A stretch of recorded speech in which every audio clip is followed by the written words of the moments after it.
Welcome to Professor Game Podcast, where we interview successful practitioners of games, gamification, and game thinking who brings the best of their experiences to get ideas, insights, and inspiration that help us in the process of getting the students to learn what we teach. And I'm Rob Alvarez. I teach and work at IE Business School in Madrid, where we create interactive and engaging learning materials. Want to know more?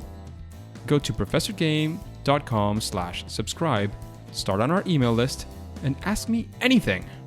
Engagers, welcome back to another episode of the Professor Game Podcast. And we have, as usual, a very special guest today. We have Michael, who has been already on the show. But before we get started this time, Michael, are you prepared to engage? You bet. Let's do this, because if you don't know him, I don't know what world you're living. We have today Michael Matera, who is an engaging, fun, and inspiring nationwide speaker and author who delivers keynotes, workshops, and small group professional development to teachers and administration. And of course, he is a practicing teacher. He is igniting both his classroom and professional development audiences with interactive play, passion, and purpose-driven learning. And he helps us all focus on finding the joy in the journey of life, both professionally as well as personally. He is also the host and creator of the Hive Summit. He's a gamification guru, moonshot thinker. He transforms the traditional classroom into a high-energy environment where active student engagement is paramount. He is an energetic trainer. He broadly shares his research, his teaching methods, and technological applications for the advancement of learners, teachers, administrators, and as a consultant, he works with educational institutions and businesses to define the needs and build solutions that inspire and head to effective change. He also has a podcast, which is also transmitted with video. You can find him on YouTube and many other places as well. He has a webpage, and you can discover his most recent pioneering endeavors visiting mrmatera.com. The podcast is called Well Played, or you can look at the YouTube channel that I mentioned before. And always, of course, remember to connect with him. So, Michael, is there anything that we haven't mentioned that is missing from that intro? I don't think so. That was pretty robust. Looks good. So, Michael, when we start these interviews, we always like to think of what does a regular or a normal day look like for our guests. Of course, we are nowadays in the midst of a pandemic. So the regular days now are not necessarily the same that they were 9-10 months ago, right? So what does it look like? Maybe, these end up being sometimes funny stories of the different things that have changed so much in these days. So definitely in the middle of a pandemic here, the regular day looks way different. I sort of joke with people that I feel like we're trying to figure out how to do 1950s teaching, in like rows and desks and that kind of thing. Like we're trying to figure out the better way to do that, because at our school, I'm teaching in a hybrid model. So I have kind of Zoom up with like some of my online kids, and then I have in-person kids and trying to figure out the best way to do that. So my day looks way different than how it used to, where I usually have like 5 tables in my room and kids are always working on collaborative things together and creatively like working together. And now they find themselves 6 feet apart with masks, and then some kids over Zoom. So wildly different day, but I'm happy to answer what my regular day looks like nowadays. Get to school. I'm going to start you right at the beginning here. I have like a 20-minute commute in which I listen to typically a book on tape, and I am training myself up to listening to books on tape at higher and higher speeds. That's a super nerdy thing to admit, but your ear speed reading. your ear can get used to it, and you can end up taking in more information. So right now I'm up to 2.2 speed, and I can hear and understand. It took a while to get to that level, but pretty much means I can read a book a week in my commutes. And nice. Yeah, so that's how I start my day. Get to school, boom, and I like to get there about 20 minutes early so I can kind of set things up a little bit. And in my pandemic teaching, I have definitely found kind of organization matters way more in this situation than it did before for me. Before I have taught world history at my current position. This is my 13th year. And, I know good ways to deliver information. I know really great strategies to use on the fly. So if like something erupts in my class and it's like that's a teachable moment in which they need to work in groups, I could just do that on a fly, whether that's use some Legos or ask challenging questions or structure a discussion a certain way that makes it really interesting and engaging for students. Now you don't have access to all of those teaching methods. And so, I feel like it really does matter now that you have kind of a well-detailed like lesson plan. Like, what am I doing in this time with these kids? Because you can't pull something out really quick and on the fly and just be able to do a really engaging lesson quickly. So now what I have them do is the first things first, they come in and they go to my website where I use Google Sites. And each lesson is detailed there. So it'll say like lesson 5, because that's the next lesson. And it walks them through exactly what we're going to do. So there's a quote of the day. They end up having to write down what the quote of the day is and their sort of thoughts about it. This is like my bell ringer this year. I usually do this. It's less formal usually, but I usually do a quote of the day. Then we discuss it as a class. And I find it a really good time to sort of infuse SEL, social emotional learning skills, right along your lesson, because we're looking at these like powerful quotes about, doing your best, leaning into the experience, these kind of things. And so that starts my lesson. Then after that, on the webpage, it'll tell you like what our coursework is, and we'll kind of go through that. And I have tried all sorts of things, which we can kind of get into here if we want. But we kind of do the coursework. Then I call my homework independent expeditions. So then we have an independent expedition. I kind of tell them what that's going to be. And I teach in middle school. I teach usually I have 5 classes overall. And so I do that kind of throughout the day. And then I'm an advisor. So we have lunch in the classroom. So I got to feed the kids. That's always an interesting thing that I've never thought I would be a lunch staff member in my career. Expert as well. Yeah. So there you go. I'm whipping up lunch and serving that for the kids. I got to wipe desks in between classes. I got to remember to close down my Zoom meeting and reopen a Zoom meeting. So there's a lot going on in my day. But what I take solace in is the fact that kids, so again, I teach middle school, I teach 6th grade. And I think any K-12 teacher will say one of the reasons they got into teaching is to help students sort of help students become kind of the best they can be. And while this is an incredibly difficult year, and, I wish we could go back to pre-pandemic sort of teaching, that's just a wish. But when I focus on my purpose, like why did I join teaching as a profession? And a key reason is that I wanted to shape the future today. And there hasn't been ever in my career a bigger need to do that. So when you focus on the purpose, my purpose has kind of doubled or tripled in this moment to help 6th graders in the midst of a global pandemic still learn and still be passionate learners and excited learners to explore. And it's where I find my work, my other passion, right, to present about gamified experiences and using game mechanics and truly engineering a classroom experience so that's the greatest it can be for your students.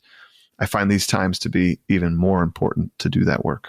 Wow. Exciting, inspiring. I love that introduction because it lets us in not only into, all the perks, all the things that you've done, all the fantastic stuff, but also, a bit more into your passion and what it looks like and why you're there and how you're keeping yourself inspired even in these difficulties that all of us who are teaching, we've in some way, shape or form have definitely experienced to a certain extent. So Michael, we've talked about difficulties as well. We've talked about some of the new challenges you're facing, but I want to talk specifically about a story of a time in which you had what we like to call a favorite fail or first attempt in learning.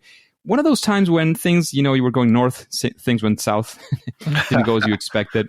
We want to be there. We want to be in that story. We want to be there exploring with you. I know that's one of the key words in here.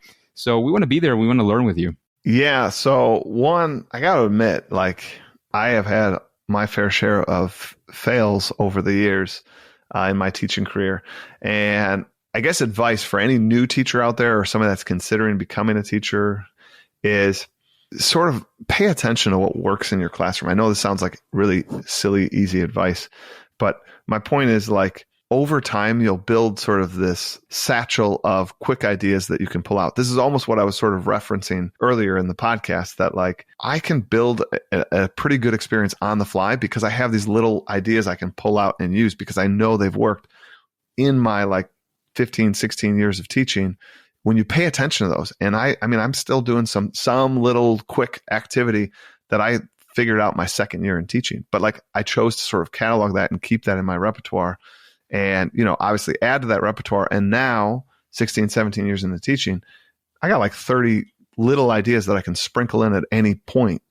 And part of that where it connects to failure is, try new things, but then also remember to sort of document and keep the ones that work so that you can sprinkle those in. But one of my favorite failures I talk about is a friend of mine, Carrie Backham, who is big into sketchnoting. She does gamification as well. We always joke that we have these bulletin boards in our classrooms that we say it's where good ideas go to die, because we've tried to use these bulletin boards in some sort of gamified capacity. So for those of you that don't know me, I do pretty extensive gamification where it's like it is a year-long story, with little vignettes happening here and there, and kids are getting power-ups and these kind of things. And much like a video game, they're gaining experience points and they're getting these little power-ups that let them break some rules in the game or maybe even in my classroom. And then I look at these bulletin boards and I'm like, there's got to be something I can do with these in the game. And I have tried like idea after idea each year, like trying a new twist, like, I've done like little tournament brackets there, and they were good for like the unit, but like I couldn't sustain it long term. And again, I have a long term game. I eventually thought, well, my game is in the realm of nobles. It's this medieval society. I thought, we got to have like a map, and like we're going to put a map there, and we're going to like let people sort of travel to various cities. In various cities, we're going to do things. And I had this complex structure where they could like move so often and do this stuff, but it was too heavy. It was too weighty. Like the reality is, as a middle school teacher, I don't see my kids every day. I don't have them all day. I'm not an elementary teacher that sees them, that maybe could have that big of an experience because they could move in their English class. And then when the teacher teaches them, math, they could like move in the math class, right? They would see them enough times that this would work. This was total failure. Like they didn't get enough moves. It didn't make sense. Like I couldn't really explain all the rules quick enough. So it was very top heavy. What would you say in that experience? And sorry if I'm interrupting, but there's like many things there to sort of deconstruct, and I think it's a very good example. But what would you say is 1, 2, maybe even 3 key elements that you say, well, I think what I learned from this experience is this and this, or I wouldn't repeat, not only not doing the map and the bulletin board itself, but some, sort of trying to generalize from that experience, if there's anything that you can draw from that. Wow. So like the end of that story is I do have a system that I really like on this bulletin board, but I got to tell you, like, I think that was after like 5 years. That was like, it was the 5th iteration, 5th attempt. And it is no longer a map. Like that's been removed, but like continuing to sort of stare at that. And I think a good visionary teacher is also somebody that has the strength to see it through, right? Like I stare at those bulletin boards and I choose to be bothered to become better. Right. I think other people might just say, like, it's a bulletin board. I'll just throw up work, or I'll put a little like welcome to my class sign up there. I saw it and it's like, I know through my work that gamification is powerful, that applying these mechanics are powerful. And I stared at those things and I chose to be bothered that those weren't a gamified element. To answer your direct question of what is something sort of I learned through that failure experience, one is to have that fortitude, but the other is don't get lost in the game. I mean, obviously I could, with all that I know about game mechanics, I could make the most complex, awesome game ever, but I don't know how much world history you'd learn, right? Like, because I'm dedicating so much time to like, well, you have to do this and you'd have to roll that die and you'd have to, right? It would be like super nerdy, super complex. It would be a really good game, but not necessarily a really good learning experience. And so a proper pruning of a game, like, take the mechanic and try your best to strike that right balance between it is motivating, it is inspiring, it is intriguing. It produces like a rub for the student that makes it interesting for them to move through this experience with the least amount of game weight on top of it. There is going to be some game weight, right? You're adding something to the experience. So I'm not trying to minimize it to its like 0 point. I'm just trying to strike that perfect balance, right? Think of it like seasoning in food. If you put none in, it's not seasoned. You put too much, it's terrible, right? Like, but what is that perfect balance of that seasoning that makes the entire dish sort of come together? Some of those maps were too weighty. It was way too much seasoning, right? And just striking that right balance is so important. Very, very nice. And I think it's becoming sort of a topic in the past few weeks, like how much complexity you want to add.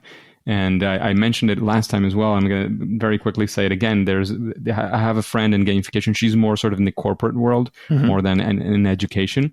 And one of the things she likes to say is, think of when you're adding another game mechanic, think that each of those game mechanics cost 10,000, whether that's dollars. She's working in the UK, British pounds, euros, whatever that looks like. It has to be a relatively big number so that you consider that your budget is not unlimited, right?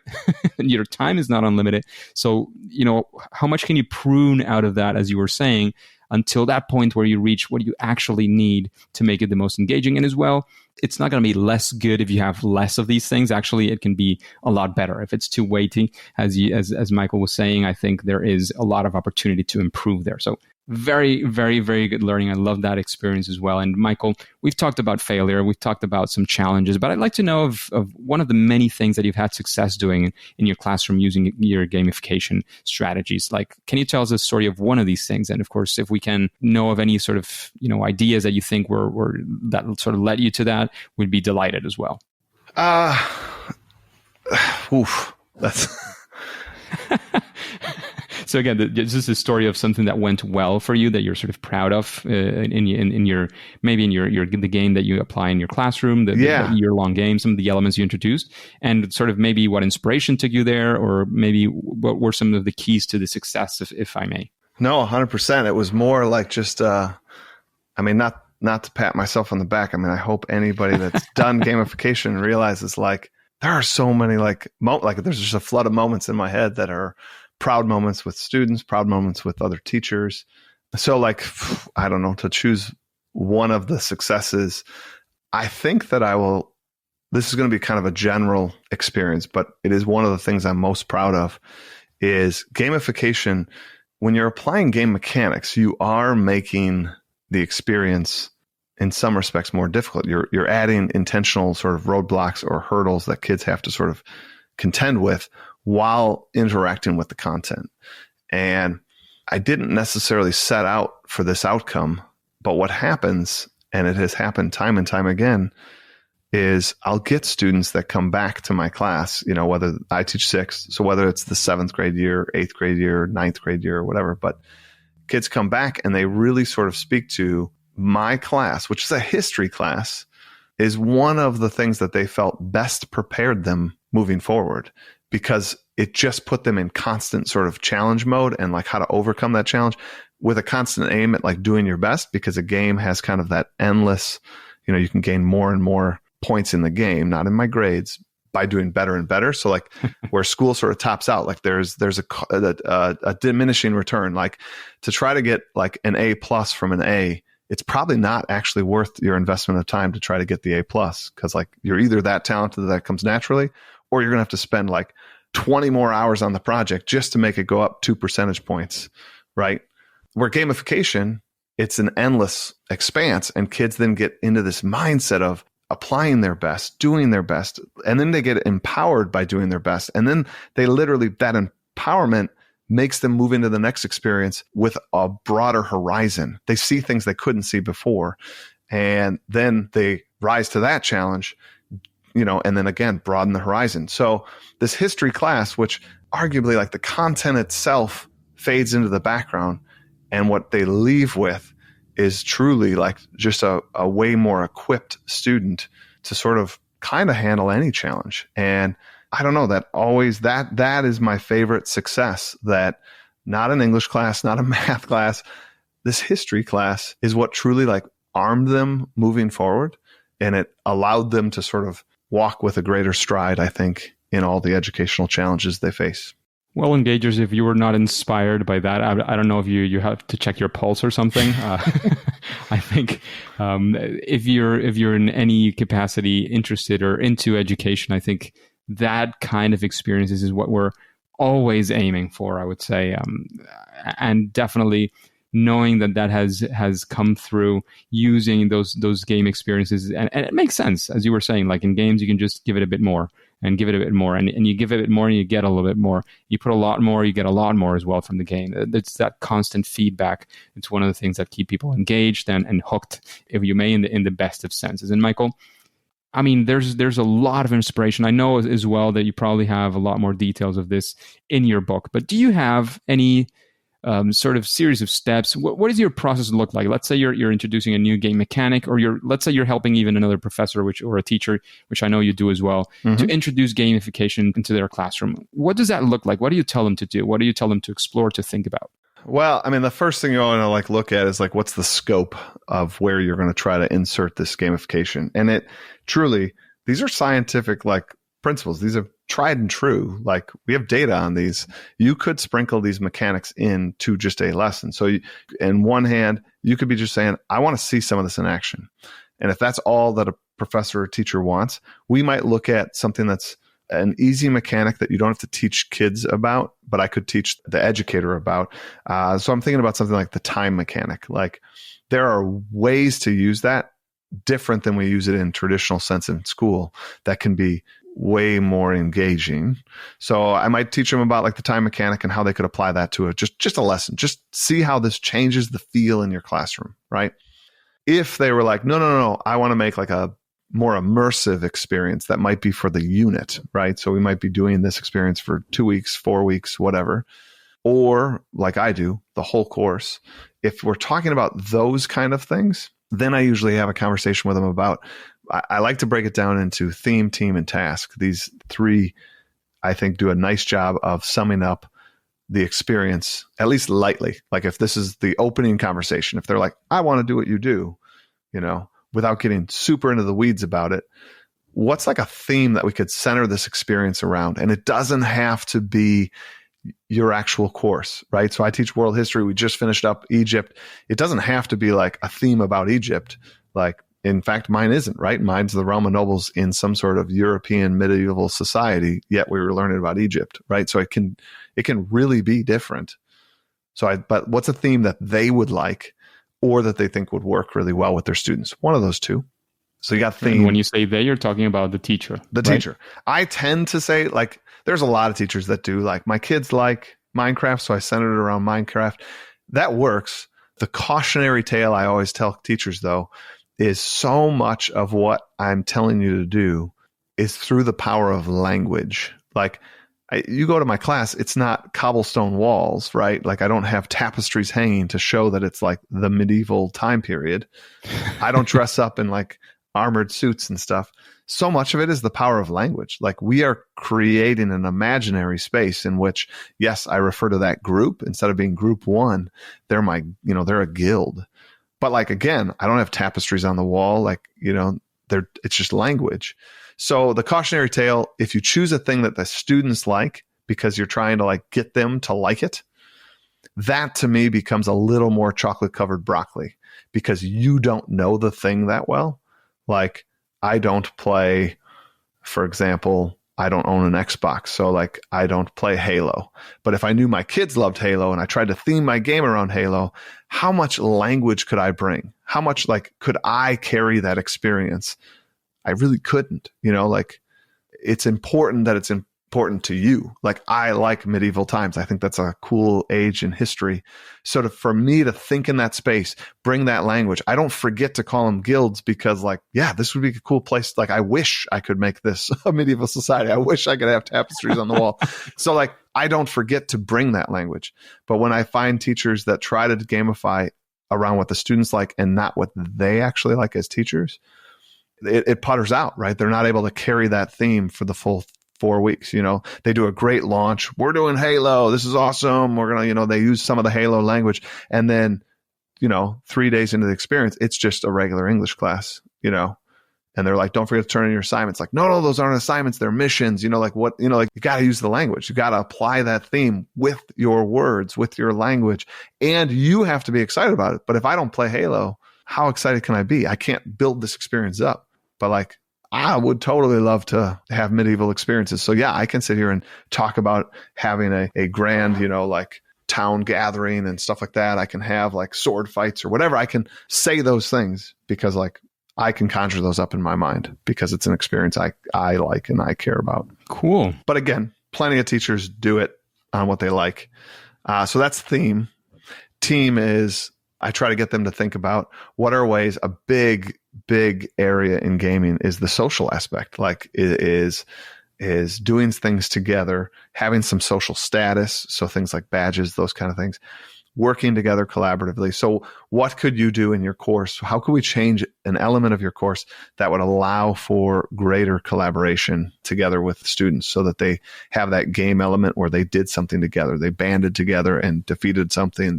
They worked together on this project. But again, remove that language of project and apply your theme. So this is why I start with theme, then team, then task, because you're rolling in one level into the next. So when we talk about the team aspect, how are you applying your theme to that team, right? And then task is what teachers are ultimately really good at. It's what you were going to do anyways. Like, what's the project you have the kids do in your class? What are the assignments you have your kids do in your class? What quizzes and tests do you have your kids do in your class? How can we now apply that theme, apply that team into those tasks? And then all of a sudden you have this cohesive, immersive experience that is far more engaging. And with the right mechanics sprinkled in, you're actually going to get some scientific sort of boosts in engagement and outcomes ultimately. That is absolutely exciting. Just a quick break before we continue. Are you enjoying this podcast? If you're listening through a podcasting app, please subscribe and rate us on the app. This will be of great help to reach more engagers so we can change the world together through gamification. And Michael, what would you say is if there's, you've done talks, you've done workshops, you've done so many things in this world of gamification, especially in education, but would you say there is some sort of best practice, not to call it a silver bullet, but something that if you think of these things, if you introduce this strategy in your creation of your game, of your gamified strategy, that you think it would like almost always improve that project, that idea? Is there such a thing that you could name? Specifically, like within gamification. So what's an aspect of gamification or game-based learning? Yeah, gamification itself, I would say both of us are convinced that would be one of the best practices in education. So yeah. If we can take it one step further, that would be amazing. I will be happy to take it one step further. Before we take it one step further, though, I do just want to say, I have been gamifying now for over 10 years. Wow. And there's sometimes I wish that the title could be different. I think that what keeps gamification, it is growing. We are doing more and more of it in school, and I love that. But where it hasn't reached like the same sort of every school doing it, every classroom sort of doing it, is I think that name, the game piece, something I absolutely love. I love games. But educators, rightfully so, take their classroom very seriously. Again, rightfully so, that they do so. So sometimes I wish gamification could have had a different title, because it is, as you said, in my opinion, humble opinion, probably horribly biased, but it is such a powerful pedagogy because it encompasses all aspects of the student experience, all aspects of the teacher's experience. So I don't know another thing. We can talk about like doing project-based learning. That's great, but that doesn't hit all aspects, right? Like there's nothing to me that like fully encompasses the student experience, fully puts the learner in the center of all design choices. Like I don't know another thing that does it to that level. And then at the same time, allows so many interesting entry points. Like you don't have to get the success I'm talking about. You don't have to have my fully immersive year-long experience. You don't have to go that far. You could literally do something just today and you will see it again. Like I don't know another pedagogy that lets you have that easy of an entry with that long runway if you want it. Like, holy cow. Like I don't know. I'm blown away at like how powerful this experience is. And whatever listeners out there that's still on the fence, give it a try. Give it a try. But to answer your question, to go like one step further inside gamification, what is something that approaches silver bullet status, I guess? I personally, one of my favorite mechanics to use that I think we all could apply, and it would make our classrooms at very least more interesting, which interesting is a level of engagement, right? Would be the Easter egg mechanic. Not hard for us to create Easter eggs, just like the name implies. It's hidden things around that you don't need to find. So even in your college class, like it would take you a little bit of extra time to add sort of a hidden thing to a document, right? Like type the text, like in a shared Google Doc in which they're reading their like project requirements, put down below like a cryptic message and then change the font color to white so they don't see it unless they literally like highlight it.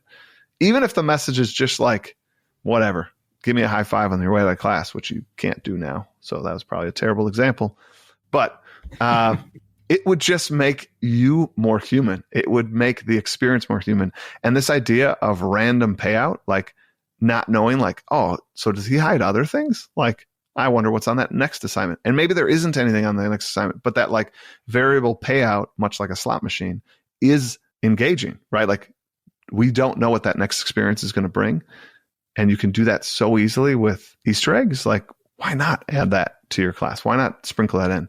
Or like I said, the time mechanic's another good one. If you start to read about how to apply the time mechanic to experiences in your classroom, oh my gosh, there's so many fun and engaging ways that would be so quick to do. And it doesn't add really any like setup time to your lesson. It's not going to cause you to like spend weekends, making this experience. Like you're adding a time mechanic, you're adding a light Easter egg mechanic, but it would change the experience and the relationship between you and your student.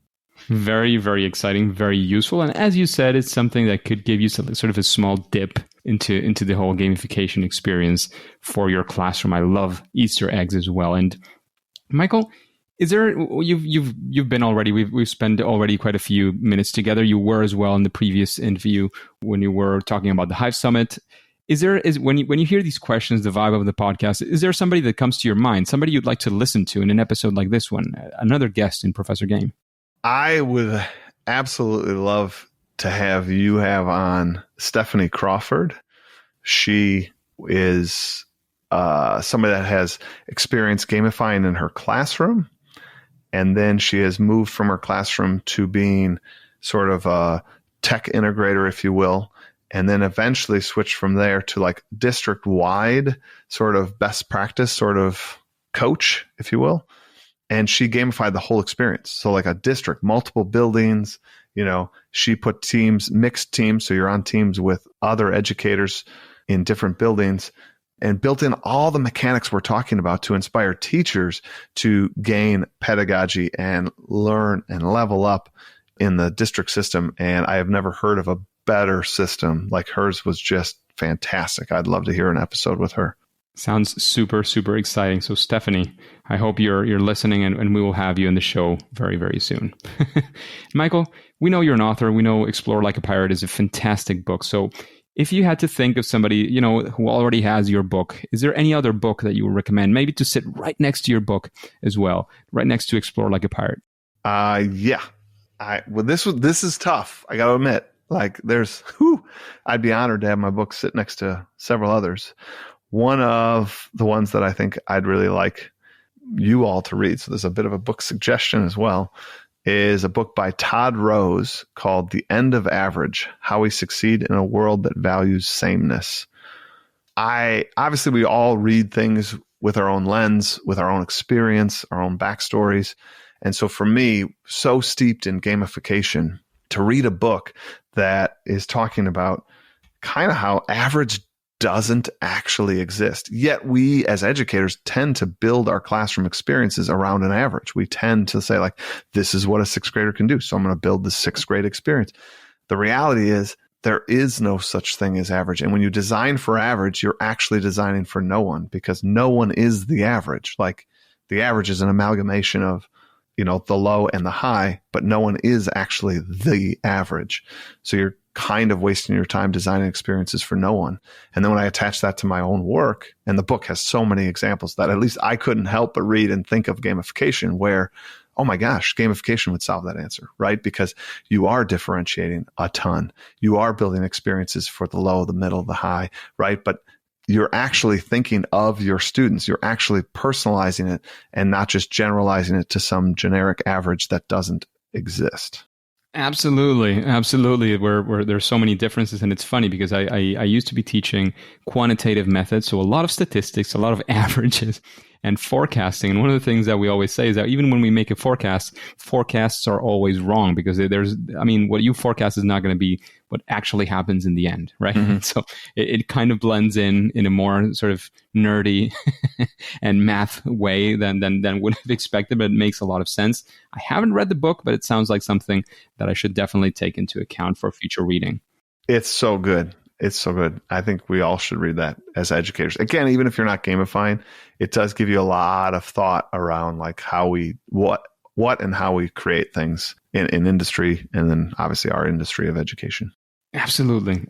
And what would you say, Michael, when we're talking about gamification, gamifying your classroom, you as well being, one of a great speaker nationwide, and I think you're one step, if you're not already, into not being only nationwide but worldwide as well, being a speaker in many places. Mm-hmm. What would you say is your superpower when talking about these topics, when whether it's inspiring or whatever that looks like for you? So that's hard, right? Like I'm blushing here. You can't see it on the podcast, but that's hard to talk about yourself in that capacity. What I'd like to think my professional development offers teachers and educators alike is I try to blend inspiration, because I think we have to understand where we could get to, right? You have to sell the vision a little bit. But at the same time, being a practicing teacher, and I really am proud of that. Over the years, I could have given up that. Like I definitely get asked to speak enough that I could have gone full-time speaking. But I don't ever want to lose the practical. Like I think when you go full-time speaking, you lose a bit of that practical. And that's what I love about my professional development. I think it's a healthy mix of inspirational, selling you the vision, letting you see a little window into what your world could be like, and then helping you get there. Wow, absolutely a superpower. And that's exactly what, at least when I go to a talk, that's exactly what I'm expecting to be, inspired if it's something that I'm not already inspired by, but also as well to be able to see how that kind of works in the real world. Absolutely fantastic. And this is going to be probably the most difficult question of the day, Michael, because I saw your IKEA or whatever place you had your games there. So this is going to be, not only for you, but for many other guests, a difficult question, and they've already said it. What would you say, Michael, is your favorite game? So I'm going to dodge this question. I'm going to give you a political answer. There are like so many great games, and it really depends the experience you want to have or who you're playing with. So an impossible question to answer, but what I will do is give you like one of my new favorites. Like, so people that are looking into getting into the game, playing games with friends or family, one that I really found this year that is a great entry point for anybody. And if you happen to be a gamer, still a great game to pick up. So just works for everyone, is a small 2-player card game called Air, Land, and Sea. It's a micro game, so there's only 18 cards, I believe. And it produces just such interesting, I can't believe 18 cards. I could play that game over and over and over again, and it always feels a little different. It's quick. And as I said, it's 18 cards, so it can fit in your pocket. So someday when we are able to go out for a coffee, you and I could easily like just take that to the cafe and play it right there. And it's, 15, 20-minute game. And if you have more time, it is one of those that's so fun that you're like, oh yeah, let's load that up again and play it like you would, like you would a video game. Like, oh no, we're doing that one again. We're getting better at this for sure. Yeah, exactly. Constant improvement, all that feedback that you get, all that excitement that we get from games, and it's where we gather all of that, all those lessons and all those things that we want. We want to see your students as excited or almost as excited with their learning as they are with playing those and many other games as well. So, Michael, we're running out of time, but of course, I want to give you any final piece of advice you want to leave our engagers with, this audience that is interested in gamification and games, especially in education and learning. Anything you want to leave us with, of course, let us know where we can find you, or reiterate that. We mentioned your webpage if there's anything else. And then, once it's all said and done, we'll say that it's game over. Nice. So everyone, again, contact me or connect with me and can see all the things that I'm up to on mrmatera.com. I think that's a great spot because, I have podcasts, I have YouTube, I got blog posts, I got Twitter, Instagram, right? So it's just best go there. If I come up with a new thing, it'll be there. So going there is really good. The other thing I want to leave you guys with, and truly not a pitch to my book. There are many books in this space that would be good to pick up. Obviously, I'd be humbled. I'd be honored if you end up picking up Explore Like a Pirate. It is a book that I truly tried to write in the same way that I do my PDs, right? So there is some inspiration there. There's things that are trying to get you to get through this experience. But at the same time, it is a chock full of practical applications, things that you could sprinkle in. Be honored if you pick that up. But ultimately, I want to help you create a great experience for your classroom. And if that means picking up some of the other great books out there, John Meehan has a great one. Adrenaline Rush, definitely pick that one up. Quinn Rollins, Play Like a Pirate. Not really gamification, but these are great things you could sprinkle in your class, again, to be a little more playful, dynamic. There, like I said, so many great things in this space. And I just want to encourage you to check it out. Don't be discouraged by the name. This is powerful pedagogy.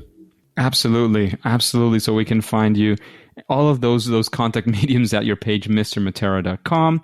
Very, very powerful advice is to pick up a book and find all that practical advice from many, many different authors. And of course, Michael Matera's is definitely Explore Like a Pirate. And that could be a good, very good starting point or midpoint or, wherever you're at. I'm sure it can help you.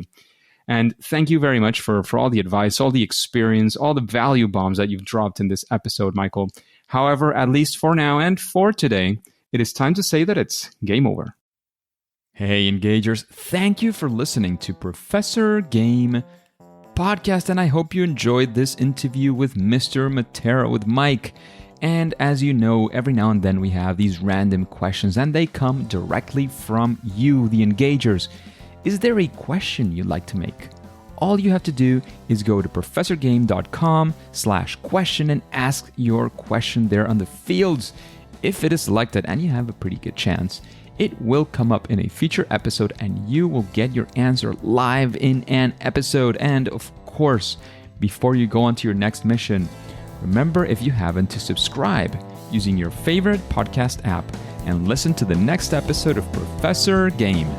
See you there.